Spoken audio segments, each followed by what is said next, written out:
છે સત્યનો ધારી, માણસ છે એ મળવા જેવો, માણસ છે મળવા જેવો, જેમણે સંઘર્ષને બનાવ્યો છે જીવન મંત્ર, જેમણે સંઘર્ષને બનાવ્યો છે જીવન મંત્ર, એવો છે આપણો ગોપાલ ઇટાલિયા. એ છે ગિરધારી, એ છે ગિરધારી. એવા માનનીય ધારાસભ્ય શ્રી ગોપાલભાઈ ઇટાલિયાને વિનંતી કરીશ કે પોતાની વાત રજૂ કરશે. જોરદાર તાલીઓના નાદ સાથે દોસ્તો વધાવો.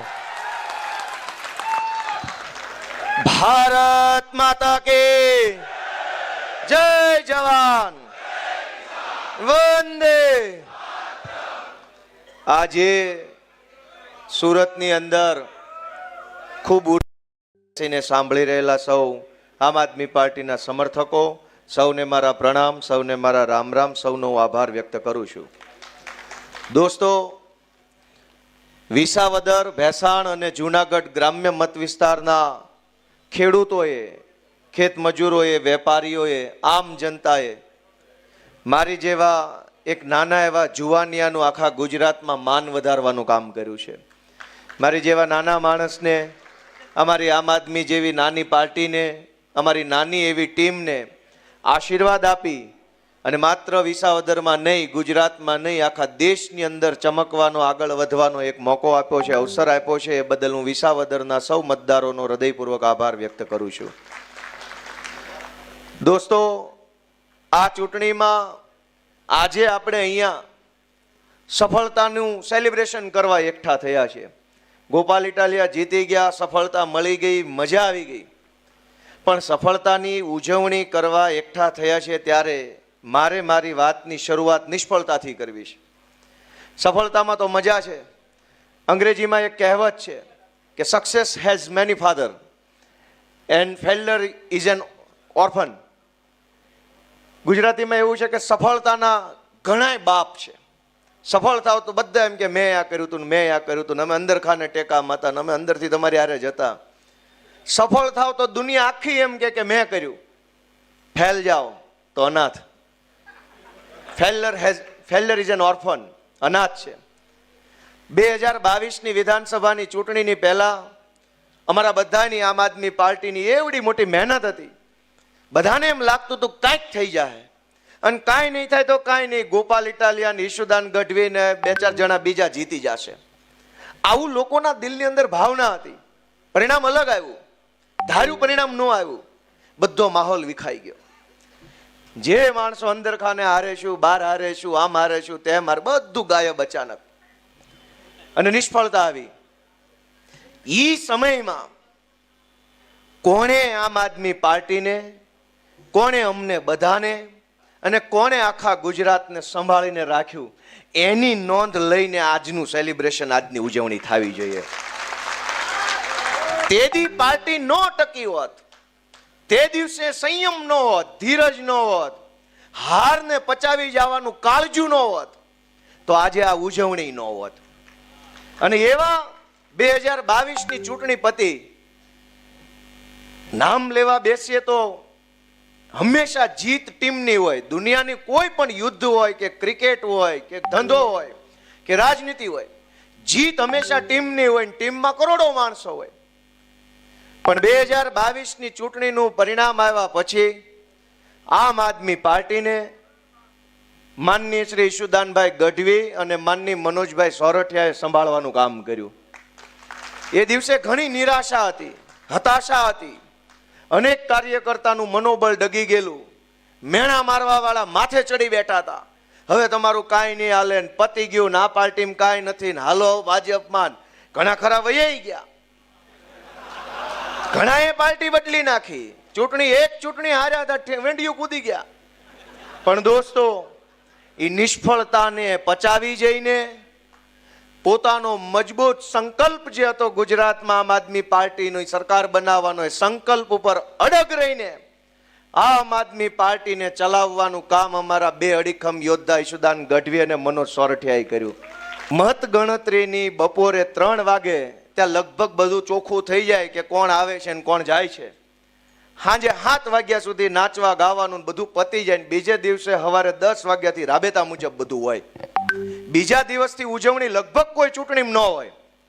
આ ગુજરાતના ઇતિહાસની મેં મારી જિંદગીમાં જોયેલી પહેલી ચૂંટણી છે કે એક અઠવાડિયું થવા આવ્યું તો કોટો ઉતરતો નથી. આખું ગુજરાત હિલોળે ચડ્યું. હજુ માણાનો હરખ હમાતો નથી. અને હજુ તો હું વિધાનસભા ગયો નથી. ત્યાં એક અઠવાડિયાથી હરખ, એક માણસના ચહેરા ઉપર સ્માઇલ છે, આંખોમાં ચમક છે. એ શું કામ છે? ગોપાલ ઇટાલિયા જીત્યો એટલે નહીં, પણ એમ લાગતું હતું કે મારું સપનું મરી જાહે, મારું સપનું નહીં જીવે, ક્યારે આ જાશે, ક્યારે થશે. હજારો માણસ અંદરથી હરેરી ગયા હતા. હજારો માણસને એક પ્રકારનો આમ થડકો લાગી ગયેલો કે હવે નહીં થાય કાંઈ. માણસ કંટાળીને ઘરે બેસી ગયેલો. અને એમાં વિસાવદર વાળાએ આમ આદમી પાર્ટીના ખોડે એક કોડિયું પ્રગટાવ્યું ને એક જ્યોત જળગીને એ વાતનો રાજીપો બધાના ચહેરા પર છે. અને હજી તો એક કોડિયું હળગાયું, એક નાનો ટમટમિયો દીવો વિસાવદર વાળાએ કર્યો. પણ એ દીવાનું અજવાળું ગુજરાતના ખૂણે ખૂણે સુધી પહોંચ્યું છે દોસ્તો. કેટલાય વર્ષોથી આપણે વાટ જોતા હતા કે ક્યારે થશે, કેમ થશે, કોણ કરશે. ગુજરાતની જનતાએ ઘણા અખતરા કર્યા પણ ફેલ ગયા અને હરેરી ગયા હતા. ખાલી ભાજપથી નહોતા થાક્યા, સામે જેમાં અખતરા કરતા ને એનામાંય થાક્યા હતા. ભાજપને તો ગુજરાત હરાવવા માંગતું હતું. અનેક એવા નેતાઓ આવ્યા, આમ તાકાતથી આમ કરીને ઉભા રહ્યા. ગામને એમ થયું આ હશે. જેવો દાવ લગાવ્યો તો ઘોડો પાણીમાં. કેટલાય એવા પાણીમાં બેહી ગયા જે ગુજરાતની જનતાને આંબા આંબલી બતાવતા હતા, ક્રાંતિ કરી નાખું, ભગતસિંહનો ચેલો શું, છેલી શું ને એવું કરતા. કયા ગોડાઉનમાં ભાજપે પૂર્યા કોઈને ખબર નથી. લોકો ભાજપથી તો થાક્યા હતા, આવા ગદ્દારોથી પણ થાકી ગયા હતા. બે બાજુનો થાક હતો. અને આ થાક ઉતર્યો ને એની ખુશી આખા ગુજરાતમાં છે કે હવે થાક ઉતર્યો છે. ગોપાલ ઇટાલિયા તૂટશે નહીં, પણ ગોપાલ ઇટાલિયા ભાજપનો ઘમંડ તોડશે, એ વાતની ખુશી આખા ગુજરાતને છે દોસ્તો. કે દિવસના ચાળે ચડ્યા હતા, ઉપાડો લીધો તો સી આર પાટીલે.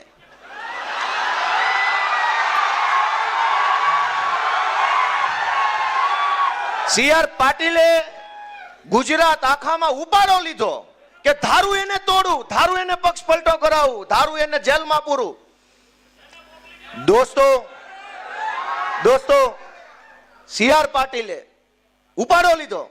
અહીંથી ધારાસભ્ય તોડું, અહીંથી તોડું, ન્યાથી તોડું, ઓલાને લઈ લઉં, આને લઈ લઉં, આને લઈ લઉં.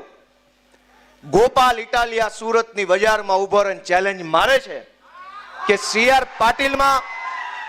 પાટીલમાં દમ હોય તો હવે પછી ગુજરાતનો એક કઈ ધારાસભ્ય તોડીને ખાલી ચૂંટણી કરી બતાવે. હું જોઉં છું કોણ છે સી આર પાટીલ. હવે પક્ષ પલટો કરાવે અને ચૂંટણી લાવે, પેટા ચૂંટણી ગુજરાતની ગમે સીટ ઉપર. સી આર પાટીલ સામે મોરે મોરો નો મારી દો તો દોસ્તો હામો ન મળે. દોસ્તો ગુંડાગીર્દીની હદ વટાવી પાટીલના કાળમાં. દોસ્તો રાજનીતિને ખાડે લઈ જવાનું, તળિયે લઈ જવાનું કામ આ સુરતની ટોળકીએ કર્યું. દોસ્તો મને એ વાતનું એટલું બધું દુઃખ છે એ વાતનું કે આમ ન હોય. આ ગુજરાત સરદાર પટેલ, મહાત્મા ગાંધી જેવા પુરુષોનું ગુજરાત છે, જેણે આખી દુનિયાને દિશા બતાવી. ગાંધીજીએ સત્યાગ્રહનો, અહિંસાનો, લોકશાહીની લડત લડવાનો રસ્તો આખી દુનિયાને બતાવ્યો. એ ગાંધી આપણા ગુજરાતના.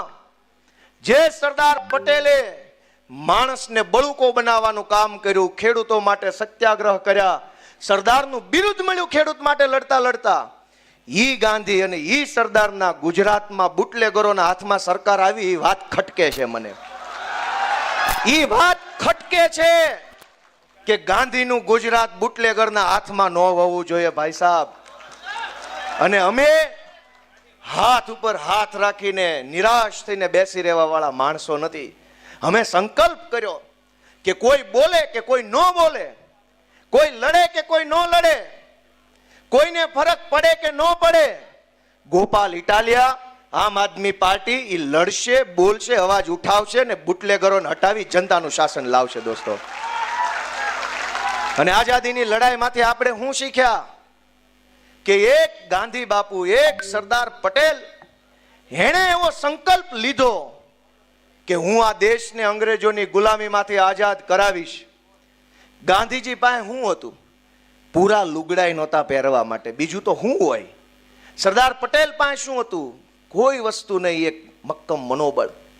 અંગ્રેજો પાસે પોલીસ, અંગ્રેજો પાસે તોપ, અંગ્રેજો પાસે બંદૂક, અંગ્રેજો પાસે પૈસા, અંગ્રેજો પાસે ગુંડા, અંગ્રેજો પાસે તમામ સત્તા, અને એક બાજુ ગાંધી અને સરદાર. દોસ્તો, સત્તાનું બળ મોટું બળ નથી, પોલીસનું બળ મોટું બળ નથી, રૂપિયાનું બળ મોટું બળ નથી, ગુંડાનું બળ મોટું બળ નથી. દુનિયાની તમામ તાકાત લાગી જાય તો પણ સત્તાનું બળ મોટું બળ નથી. માણસનું મનોબળ છે એ દુનિયાનું સૌથી મોટું બળ છે. અને આઝાદીની લડાઈ એ મનોબળથી લડાઈ. એક તરફ સત્તાનું બળ, એક તરફ મનોબળ. ઇતિહાસ આપણી નજર સામે છે. કોણ જીત્યું? સત્તાનું બળ જીત્યું કે મનોબળ?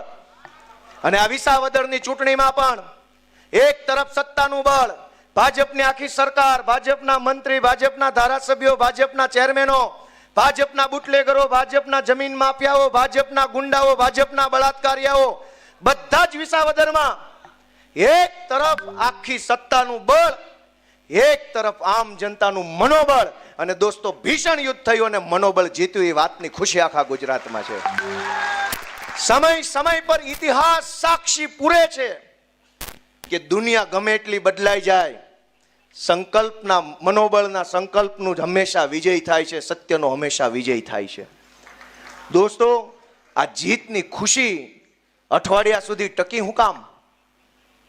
કેમ કે જે પીડા આપણે જીરવી હોય અને અસંખ્ય પીડા જીરવા પછી કાંઈક પરિણામ સારું આવે ને, એ જેટલો વખત પીડા જીરવી હોય ને એટલો વખત એ ખુશી આપણા ચહેરા પર ટકતી હોય છે. 10 વર્ષ સુધી દીકરાને ભણાવવામાં મહેનત કરો અને 10 વર્ષ પછી આઈએએસ બને તો ખુશી 10 વર્ષ સુધી જ આવતી હોય. દોસ્તો, ગુજરાતે 30 વર્ષ સુધી ભાજપની પીડાને સહન કરીશ. તમે વિચાર કરો, આ સુરતમાં ખાડીપુર આવ્યું, અને ખાડીપુર પહેલી વાર નથી આવ્યું.